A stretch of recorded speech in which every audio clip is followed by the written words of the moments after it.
설 연휴 전날 경비 근무를 마치고 집에 왔는데 문 앞에 택배 상자가 있었어요. 주문을 한 적이 없는데 이름을 보니까 다른 사람 거더라고요. 이럴 땐 손대지 말고 택배사에 연락하라고 들었어요. 남의 물건에 손대지 않는 것, 이게 요즘 우리나라의 풍토죠. 근데 저는 오지랖이 넓어서 항상 고민이에요. 예전에 무인 아이스크림 가게에서 후배랑 나오는데 누군가 놓고 간 핸드폰을 발견한 적이 있어요. 마침 저도 핸드폰을 잃어버리고 눈물로 밤을 지새우던 때라 주인의 애타는 마음이 상상됐어요. 누가 훔쳐가기 전에 파출소에 갖다 주려고 핸드폰을 들었는데 후배가 소리쳤어요. 형, 그거 만지지 마요, 만지지 마. 왜 뭔데? 저는 폭발물이 설치된 줄 알았어요. 의심받으면 어떡하려고 그래요. 그냥 놔둬요. 알아서 찾으러 오겠지. 후배 말을 듣고 보니 그런가 하는 생각이 들었어요. 무인 아이스크림 매장의 CCTV 카메라는 저를 찍고 있었어요. 슬그머니 핸드폰을 놓고 나왔어요. 예전 기사가 생각이 났어요. 지하철에서 여성이 쓰러졌는데 성추행범으로 몰릴까봐 주변 남성들이 아무도 안 도와줬다는 사연.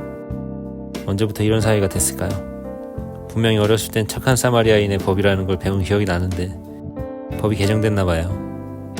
요즘엔 학교에서 이 문제로 토론 수업을 한대요. 이렇게 된 원인을 생각해봤어요. 사람들은 자극적이고 부정적인 뉴스를 좋아해요. 남을 도운 사건보다는 남을 돕다가 누명을 쓴 사건에 더 관심을 가지죠. 에스컬레이터에서 사고 날 뻔한 아이를 구했다가 성추행범으로 몰린 사연, 심폐소생술하다가 갈비뼈를 부러뜨려서 고소당한 사연. 이런 뉴스를 볼 때마다 많은 사람들이 이렇게 생각해요. 역시 남의 일엔 나서는 게 아니야. 저도 그러기로 마음먹었던 적이 있어요. 몇 년 전 일이에요. 경비원으로 일하는 빌딩에 헬스장이 처음 생길 때였어요. 초창기 매니저분이 비품도 새로 준비하고 인테리어부터 작은 것까지 신경 쓰느라 고생을 많이 하셨죠. 하루는 근무를 서고 있는데 택배실에서 큰 박스를 낑낑거리고 들고 오더라고요. 오지랖이 반사적으로 나갔어요. 도와드릴게요.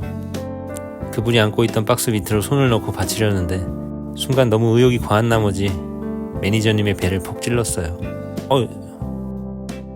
잠시 침묵이 흘렀고 우리는 엘리베이터가 오는 동안 서로 다른 곳을 봤죠. 뉴스에서 봤던 수많은 장면들이 스쳐 지나갔어요. 지하철에서 난 성추행범이 아니라며 소리치던 남자의 모습, 술 취한 여성을 도와주고 고소당한 아저씨의 인터뷰, 재판장에서 눈물을 흘리며 후회하는 가장의 절규. 엘리베이터가 도착하고 매니저님은 감사하다는 인사와 함께 사라졌지만 저는 찜찜함을 지울 수 없었어요. 그 후로 한동안 무거운 짐을 든 직원을 보면 소라게 마냥 몸이 움츠러들었죠.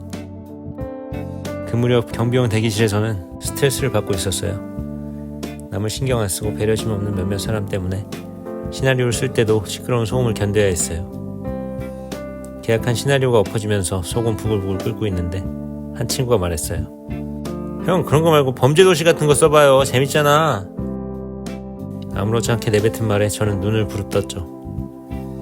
그때 느꼈어요.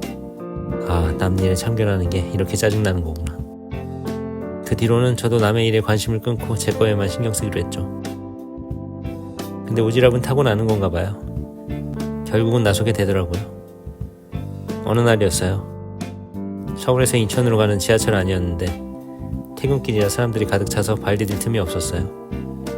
다행히 용산에서 출발하는 급행열차를 탔기 때문에 가장 명당인 좌석 끝자리에 앉아 있었죠. 다들 옴짝달싹 못하고 있는 와중에 저 혼자 안락하게 드라마를 보면서 지옥철을 즐기고 있었어요. 그러던 중 어디까지 왔나 보려고 고개를 돌리는데 한 임산부 배지가 눈에 들어왔어요. 만삭에 임산부가 서 있더라고요. 그분하고 저 사이에는 서너 명이 가로막고 있었기 때문에 양보하려고 일어나면 자리를 뺏기고 소리쳐서 부르기도 애매한 상황이었어요. 그래, 어쩔 수 없잖아 하면서 그냥 앉아있으려고 했죠. 근데 너무 만삭이었어요. 신경 안 쓰려고 해도 드라마에 집중이 안 되더라고요. 결국 또 오지랖이 발동했어요. 앉은 채로 팔을 쭉 뻗어서 가볍게 그분의 손목을 잡았어요. 그리고 살며시 제가 앉은 쪽으로 끌어당겼죠. 놀란 그분이 가까이 왔을 때 저는 자연스럽게 일어나서 바통 터치하듯이 자리를 내어줬어요. 우리를 신경 쓰는 사람은 별로 없었고 다들 핸드폰에만 열중하고 있었죠. 저는 문 쪽으로 돌아서면서 그분을 힐끗 봤어요. 그런데 그분 표정이 이상하더라고요. 얼굴이 굳은 채로 앉아있는 거예요. 뭐야, 기분이 나빴나? 설마. 갑자기 식은땀이 났어요. 헬스장 매니저님의 배를 찌른 게 생각났어요. 뉴스에서 봤던 수많은 장면들이 또 스쳐 지나갔죠. 지하철에서 난 성추행범이 아니라며 소리치던 남자의 모습, 술 취한 여성을 도와주고 고소당한 아저씨의 인터뷰, 재판장에서 눈물을 흘리며 후회하는 가장의 절규. 저는 슬금슬금 옆으로 자리를 피했어요. 근데 사람들이 가득 차서 멀리 갈 수가 없었어요. 비켜요! 비켜! 인생이 걸려있다고! 겨우 문 쪽으로 몸을 피신하고 그녀가 있는 쪽을 등지고 섰어요. 그 상태로 30분 정도를 서서 인천까지 왔어요. 목적지에 도착해서 내리고 나서야 숨통이 트였죠. 자, 아니 분명히 힘들어 보였는데 앞으로 진짜 조심해야겠어. 와, 오지랖도 사람 봐가면서 불어야지. 그런 생각을 하면서 급히 승강장 계단을 올라가는데 갑자기 누군가 제 등을 두드렸어요.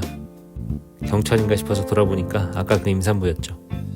전 소름이 돋았어요. 저를 급하게 쫓아오는데 숨을 헐떡이던 그녀는 만삭의 배를 붙잡고 뭔가를 건네며 말했죠. 아까는 사람이 많아서 말씀 못 드렸는데 너무 감사해서 눈물 날 뻔했어요. 너무 감사해요. 그녀가 건넨 건 작은 사탕이었어요. 저는 그제야 웃음이 나왔어요. 아유, 아닙니다. 네, 아유, 감사합니다.